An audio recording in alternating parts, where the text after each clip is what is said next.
Ayan, hello po, magandang gabi, magandang umaga, no? Kung nasaan panig tayo ng mundo, ayan.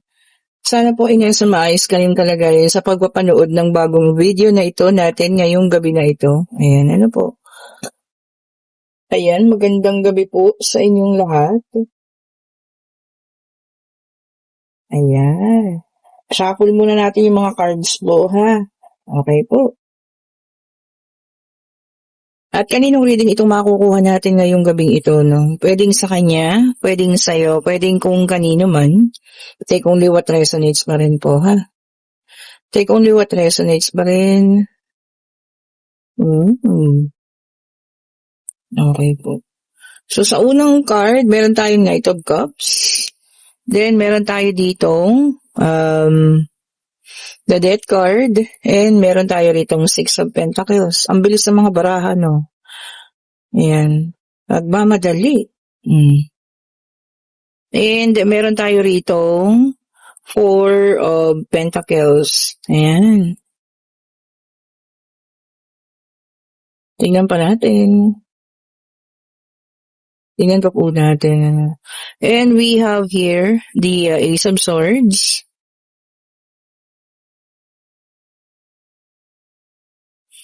And meron tayo ritong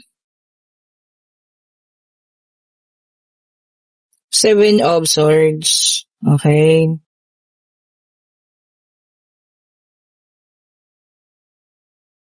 Meron din tayo ditong Eight of Pentacles.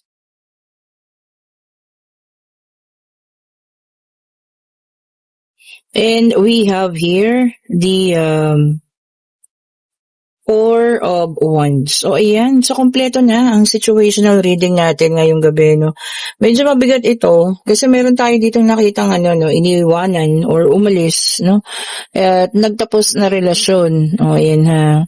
Ayan, umalis nga po siya. Pero alam mo yun, ang pag-alis ng taong ito, walang malinaw na dahilan, kung bakit umalis, kung bakit iniwanan ka, ganyan-ganyan, wala talaga. Tapos eto na, andi dito yung mga tunay na issues. Meron pong cheating. Ayan ha. So, ibig sabihin, merong iba. Ayan, may ibang sinamahan. Okay po. Yan ha. At alam mo yun, kung noon hinala mo lang, so ngayon, eto na yung clarification. So, merong iba. Kung ikaw man lalaki, merong ibang lalaki. Kung ikaw man ay babae, merong ibang babae. Kung LGBTQ ka, ibig sabihin po ay talaga ipinagpalit kayo sa iba, ha? Okay po. Nakita ko na din dito, hard work. Ayan. So, ikaw naman, panay lang ang pagtatrabaho. Talagang kinalimutan mo na. Sabi mo, okay lang. Kung ano man yung dahilan, di ganun talaga. Kung wala, wala na. Parang ganun. Pero eto na. Mababalitaan mo, may kinakasama na. Ayan. At sila po maaaring magpakasal na. O, diba? Makagulat ka. Kasi, diba? Parang sa saglit pa lang kayo naghiwalay. Tapos, eto na. Bigla-bigla, ikakasal na. Or magsasama na. Kaya dito minsan maraming tao yung tumitigas yung kalooban or puso. Ayan. Nagiging fighter, nagiging Page of Swords. Kasi sa mga taong umaalis, 'di ba? Sabihin nila medyo pagod na, medyo nagsasawa na, ganyan-ganyan. Pero yung totoong dahilan, hindi maamin. Yung pala ang katotohanan is because meron na po talagang iba. So kung naghahanap yung mga bagong breakup dyan, naghahanap kayo ng katanungan, baka ang iisip niyo pa, ikaw yung may mali ha, hindi po. Meron po talagang third party, kaya kayo naghiwalay. Oh, di ba? Isipin niyo na lang, bakit magbabagong isang taong ng pakikitungo sa inyo kung wala? So, ayan ha, maaari pong kayo makabalita pa na siya po ikakasal na or makikisama na, sa isang tao, may ka-live-in na. O, diba, nabago. O, ayun na. Oh, ito lang, meron tayo ritong Nine of Swords. Makakasakit. Kasi parang, alam mo yun, all this time, feeling mo ikaw yung may kasalanan, kaya umalis. Pero yung pala hindi, di ba? Yung pala dahil lang sa may iba po na tao na included, sa inyong pagsasama. Kumbaga meron na talagang iba pa. Okay, meron tayo ditong The Emperor, may dalang number 4. O ayan, dependability. Malis ka na po dun ha. Huwag ka nang dumepende pa sa kanya. Huwag mo nang guluhin. Huwag mo nang kausapin. Tama na. 'Di ba? Baga, sabi ko nga, self-healing, self-love, self-care. Kasi kahit naman na anong sabihin mo, hindi ka na pakikinggan yan eh. Sa totoo lang po, dahil lang pinakikinggan niya na ngayon, yung kasama na niya. 'Di ba? Sila na yung maligaya. Pero huwag kang mag-alala. Lahat naman ng taong nanakit, may kapalit eh. Ito, kagaya nito, no? Talagang alam mo yun, hirap din siya ngayon. Kung ikaw, nag-hard work ka para sa sarili mo, ngayon, nag-hard work siya kasi dapat buhayin niya yung taong sinamahan niya kung lalaki man ito, no? O kung babae man, gusto niya, magtrabaho ka din para patas kayo. Di ba? Ang hirap ng gano'n, ano? Hindi ka po pwedeng, mag-independent sa kanya or kung ano man. Kasi kailangan, parehas. Yun ang mahirap.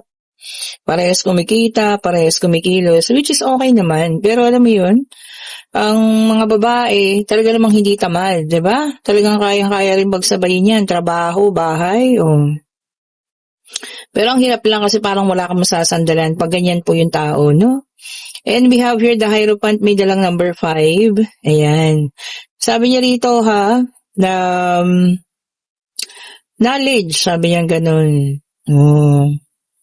Yung pagkaalam, yun na nga, ikaw ang huling nakaalam, 'di ba? Parang alam na ng lahat pero ikaw pa yung huling nakaalam, 'di ba?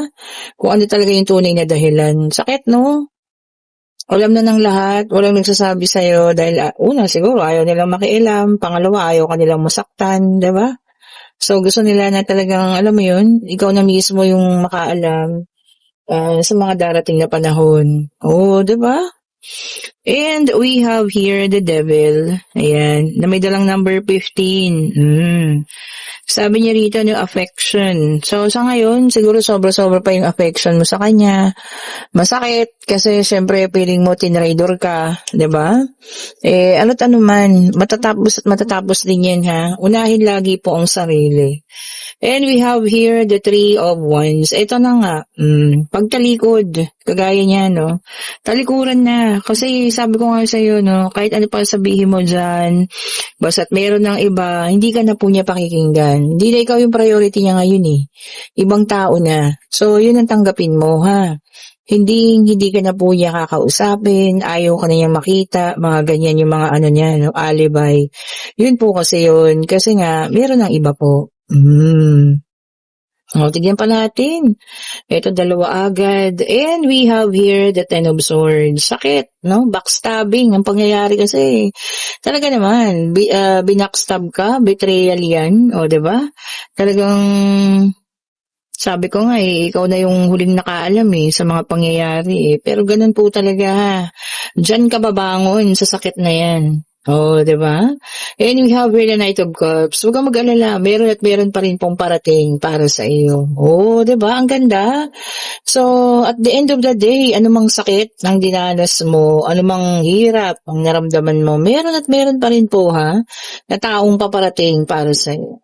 Ito na, kinuha ko tong pangatlong deck of cards natin, Ayan, ito pwedeng sa iyo, pwedeng sa kanya, pwedeng kung kanino man. Una, take only what resonates pa rin Napakabilis naman nun. Tapos ito ito muna And we have here the Strength, fire sign. Ayan, tapang. Ganda, no? Courage, sabi niya, no? Tapang po at lakas ng loob sa lahat ng mga bagay na ginagawa natin, Yan lang talaga. Tapang. 'Di ba? Tas ito yung 3. Tingnan nga natin. And we also have here the Queen of Cups, water sign. Ayan. So meron tayong fire and meron tayong water. Ito inner feelings. Ano 'yan? Ano yung nasa sa loob mo na hindi raw po mailabas? Ayan. Sawa ng loob ba ito o kung ano man ito, no? Siguro kailangan ilabas natin 'yan para alam niyo 'yun. Maramdaman ng mga taong dapat ninyong pagpaparamdaman ng mga ganyan. 'Di ba? Sa mama ng loob yan, galit, hinanakit. O minsan kailangan na rin ilabas yan. Mamaya magkasakit pa kayo sa puso pagka laging kinikim-kim. And we have here the Justice air sign to. So, fire, water, and air. Ayan ha. Oh, Justice. Oh, huwag kang mag-alala. Sabi ko sa inyo lahat ng nasaktan, lahat ng sinaktan, makakakuha at makakakuha kayo ng justice ha. Hindi tayo pababayaan ng Panginoon. Kapit lang, maniwala at magtiwala po. Kakarmahin din sila. Oh, 'di ba? And earth sign, tingnan nyo naman, tagi-tagisa ha. The devil ulit in reverse naman. O yan. Freedom. Oh, ang ganda. Kalayaan. Kalayaan sa sakit, kalayaan sa mga hindi magagandang pangyayari, pinalaya mo na ang sarili mo. Yun ang maganda po. Enjoy freedom, sabi nga nila. Once na nakuha mo yan, kita mo, ayaw mo nang bumalik sa mga toxic na tao, toxic na relasyon, di ba? Hindi magandang pagsasama. So, yun po, enjoy your freedom ha. And we have here the Seven of Swords in reverse, air sign. Ayan. Oh, ito naman, may magpapanggap daw po sa inyo na wala siyang kasalanan. Oh, kahit na siya na nga at alam na alam mong siya yung may sala, magpapanggap daw po na walang kasalanan ng taong ito. O yan na, kung sino man siya, iwasan na yan. Lalo tigit na alam nyo na yung tunay ng kulay. And we have here the Chariot, water sign ulit. Ay, meron po kayong pag-alis. Ayan.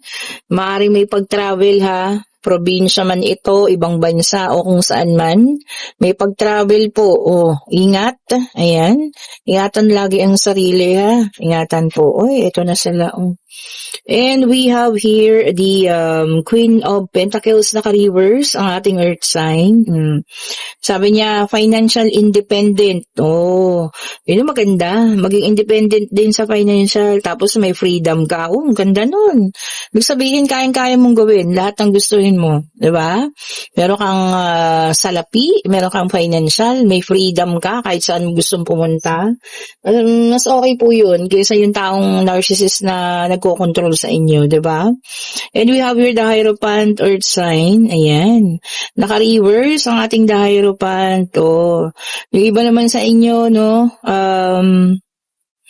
Sabi niya, nagkakaroon ng emosyon na parang sinisisi yung sarili, di ba? Or yung kagaya nga sa situational reading, no? Na wala kang kaalam-alam, all this time, sarili mo sinisisi mo, yung pala, meron na pala talagang iba, di ba? So, ganun po, wag natin sisihin agad-agad yung sarili natin, ha?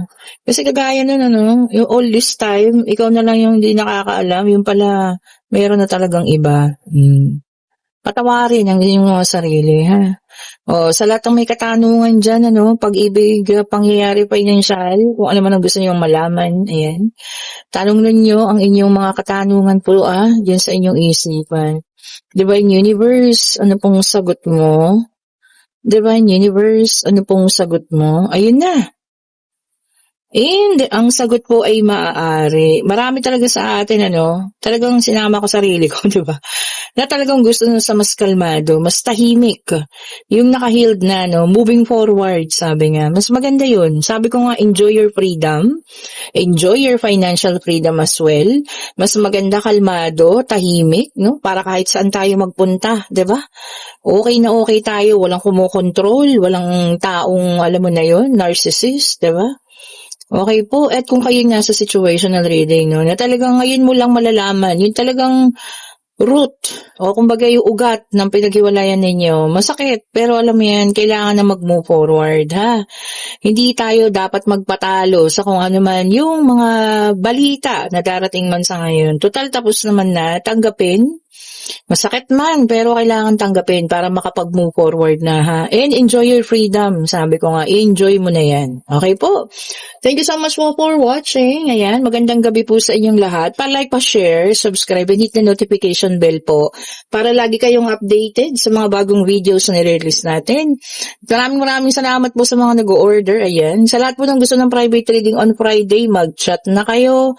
I-chat nyo na po ako, ha, kung anong araw, anong oras ang gusto nyo sa Biyernes po. Thank you so much po ulit. Salamat po. Bye-bye po sa inyong lahat.